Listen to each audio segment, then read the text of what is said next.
भाई ध्यान दें, उत्तर प्रदेश के गन्ना उत्पादक किसान एक बार फिर मुश्किलों का सामना कर रहे हैं। पिछले साल की तरह इस साल भी गन्ने की फसल में टॉप बोरर कीट यानी छोटी बेधक कीट का हमला शुरू हो गया है।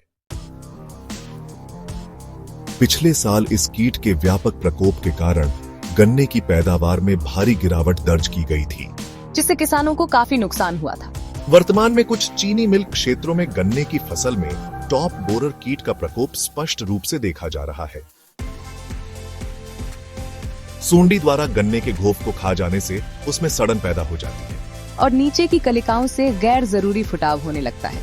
इसके कारण गन्ने का शीर्ष भाग सूख जाता है, जिसे डेड हर्ट कहते हैं, और पौधे में झाड़ीनुमा संरचना विकसित हो जाती है, जिसे बंची टॉप कहा जाता है। उत्तर प्रदेश गन्ना शोध परिषद के निदेशक ने गन्ना किसानों को विशेष सलाह दी है कि वे प्रतिदिन सुबह के समय अपने गन्ने के खेतों का बारीकी से निरीक्षण करें। अगर खेत में इस कीट के अंड समूह या सूढ़ियां दिखाई दें, तो ऐसी प्रभावित पत्तियों को तुरंत तोड़कर नष्ट कर दें। ऐसा न करने पर सूंडियां पत्ती की मध्य शिरा से प्रवेश कर गन्ने के घोफ में घुस जाती हैं और गन्ने की सामान्य बढ़वार को बाधित कर देती है, जिससे उपज में भारी कमी आ सकती है। अधिक प्रभावित पौधों को खुरपी की सहायता से जड़ सहित काटकर नष्ट कर देना चाहिए। उन्होंने बताया कि इस कीट की मादा चांदी के समान सफेद रंग की होती है और उसके पिछले हिस्से पर नारंगी रंग के रोयनदार बाल पाए जाते हैं।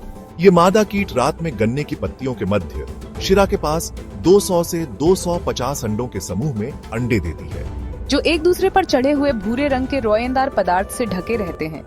इस कीट की सूंडी हल्के पीले रंग की होती है।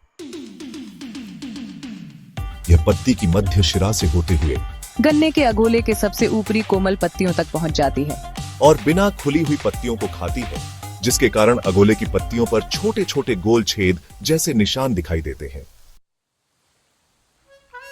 इस कीट की तीसरी पीढ़ी सबसे अधिक नुकसान पहुंचाती है, जो आमतौर पर जून के तीसरे सप्ताह में सक्रिय होती है। यदि वर्तमान समय में अंड समूहों और सूंडियों को एकत्र करके नष्ट कर दिया जाए, तो इस कीट की सूंडी गन्ने के घोफ में प्रवेश नहीं कर पाएगी और अगली पीढ़ी से होने वाले संभावित नुकसान को काफी हद तक टाला जा सकेगा। नियंत्रण: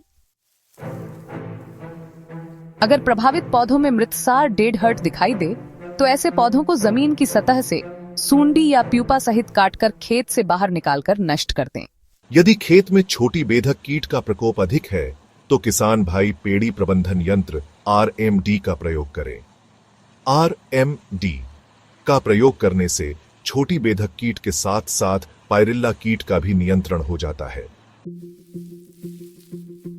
अधिक प्रभावित फसल और घोफ के अंदर प्रवेश कर चुकी सूंडियों को मारने के लिए क्लोरेंट्रेनिलिप्रोल 18.5 SC की 150 मिलीलीटर मात्रा को 400 लीटर पानी में घोलकर प्रति एकड़ की दर से सूखे खेत में गन्ने की लाइनों में जड़ों के पास ड्रेंचिंग करें तथा 24 घंटे के अंदर सिंचाई करें।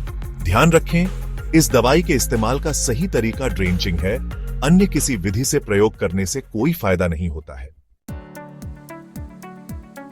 चीनी मिल संकट की इस घड़ी में किसानों के साथ है, जिसके क्रम में शूट कटिंग में लेबर के खर्च को कम करने के लिए किसानों को 25 रुपए प्रति किलोग्राम का अनुदान दिया जा रहा है। चीनी मिल द्वारा इस सुविधा का लाभ उठाते हुए अपने खेतों का निरीक्षण कर प्रभावित पौधों की शूट कटिंग कर अगले पीढ़ी के आपतन को कम करके होने वाले नुकसान से बचे। वेव शुगर मिल अपने किसानों की फसल